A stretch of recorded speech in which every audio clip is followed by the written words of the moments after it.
I think leadership is a fascinating topic, and I think people's perception of leadership changes enormously. And at the risk of being controversial, I think when I first went to Sandhurst, the Royal Military Academy, aged 18, 19, I thought that was it. I thought that was the be-all and end-all of leadership.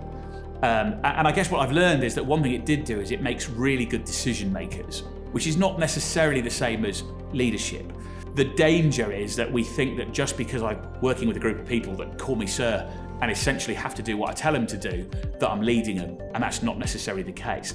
As I move towards more intelligence-based operations, the world becomes a bit more grey, and in my view becomes closer to corporate, because it becomes much more about influence. We want to create a pull, not a push, and we want to influence and persuade people to come in the same direction as us.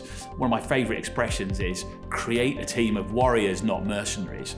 Have people that are working for you because they want to and because you've influenced them and they've made a decision rather than because you've beat them into it.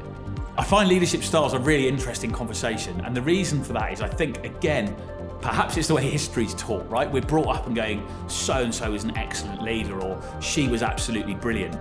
But I don't think that's the case. I think what we should be looking at is behaviours and actions. So actually you can pull a bit out of this and pull a bit out of that, and you create this kind of portfolio. So for me, a leadership style actually should be like a gearbox in a car.